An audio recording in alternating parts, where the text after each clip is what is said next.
ৰূপহীহাটৰ কাঞ্চনপুৰত উদ্ধাৰ হ'ল এটা মৃতদেহ। পথাৰৰ মাজত অৰ্ধগলিত অৱস্থাত উদ্ধাৰ হ'ল সেই মৃতদেহটো। উদ্ধাৰ হোৱা মৃতদেহটো আমাৰাকান্দা গাঁৱৰ মঞ্জুৰা বেগমৰ বুলি জানিব পৰা গৈছে। মানসিকভাৱে কিছু অসুস্থ আছিল মঞ্জুৰা বেগম। সোমবাৰৰ পৰা নিৰুদ্দেশ হৈ আছিল মঞ্জুৰা। ঘটনাস্থলীত উপস্থিত হৈছে ৰূপহীহাট আৰক্ষী।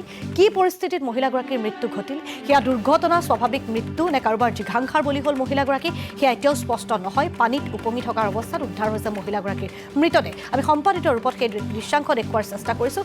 ঘটনাটোক লৈ অঞ্চলজুৰি চাঞ্চল্যৰ সৃষ্টি হোৱাৰ লগতে এক শোকাকুল পৰিৱেশেও বিৰাজ কৰিছে।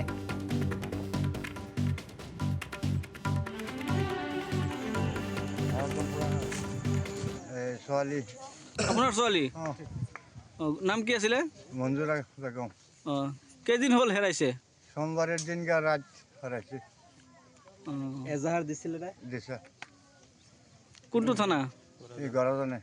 গড়াজান থানা দিছিলে? কিবা অসুবিধা আছিলে মানুহজনৰ? মানে অল্প দেবাৰ কাছে মানে আপনি বালা চালা সব কৰছে ফট কৰে দিবা উঠে বলে মেণ্টেলি প্ৰব্লেম আছিলে? হ্যাঁ পরে আমরা পরে দিন পিছিয়ে আইছি তারা দৌড়াই কয়েক গলা কাটা আছে এই বস্তি কইয়া দৌড়াই মারে ভিতরে বলে দৌড়াইছে নামছে পানির।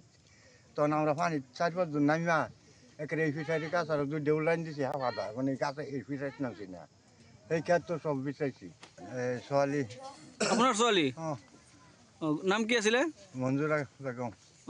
কেইদিন হ'ল হেৰাইছে? সোমবাৰেৰ দিন ৰাত হাৰাইছে। এজাহাৰ দিছিলে তাই? দিছে